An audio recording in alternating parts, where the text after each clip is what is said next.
Le numéro des duettistes semblait fonctionner. Marine s'accommodait autant que possible de Jean-Marie, et Jean-Marie semblait avoir finalement trouvé sa place aux côtés de Marine. Oui, la stratégie du duo fonctionnait, ou plutôt du trio. Car la jeune Le Pen, troisième du nom, n'était jamais bien loin. Marion, Marine, Jean-Marie. Les Le Pen se démultipliaient devant les caméras, avec chacun son ton et son registre.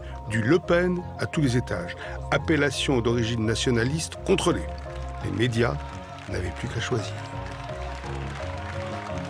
Oui, en ce mois de septembre 2013, les Le Pen semblaient à peu près unis pour le meilleur et pour le père.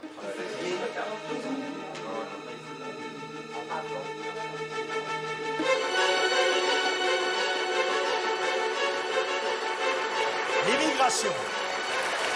D'abord nord-africaine, elle s'est alourdie d'une immigration africaine de plus en plus forte. Si ce processus n'est pas interrompu par la victoire du Front National, les Français de souche seront minoritaires. La gangrène criminelle s'étend peu à peu à toute la France.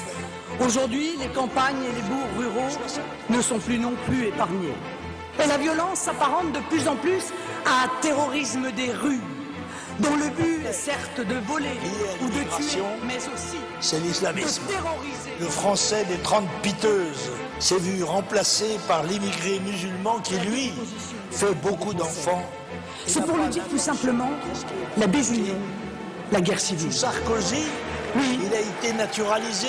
750 000 étrangers. Chaque clandestin est un délinquant parce que dans un état de droit, être sans papier est un délit. Pour les Roms, qui sont 12 millions en Roumanie et en Bulgarie. Ils attendent le 1er janvier Et à 2014. partir du 1er janvier prochain, ce sera encore pire. Il ne tient qu'à vous d'abord et au peuple français. Il ne tient qu'à vous, il ne tient qu'à nous, il ne tient qu'à la France tout entière de La voir. victoire en chantant nous ouvre la barrière.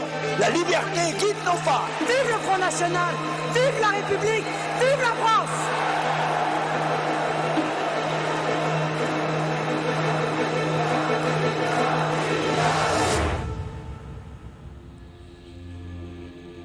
Je me souviens de mon impression étrange. Le père et la fille qui décrivaient en un cœur funeste une France en danger de mort me glaçaient le sang. Et leurs propos semblaient résonner bien au-delà des rangs du Front National. Invasion migratoire, péril islamiste, submersion par les Roms, perte de notre identité. Les élections municipales approchaient à grands pas. Dans la presse, on ne parlait plus que de ça. Une ascension irrésistible de l'extrême droite. Tout le monde sentait bien que cette fois, quelque chose d'inédit, de grave était en train d'arriver sans que quiconque ne parvienne à stopper ce train lancé à grande vitesse. À un moment donné de l'histoire, le travail que nous faisons et je veux dire le dégoût que l'UMP et le PS suscitent chez les Français se rencontrent. Voilà. Tous les jours que Dieu fait, je vois des gens, je cherche des ministres, je cherche des hauts fonctionnaires, etc., etc. On n'est pas dans le témoignage là. Voilà. On n'est pas en train de se dire voilà, moi je vous dessine la France, ma France idéale. C'est pas ça moi mon objectif.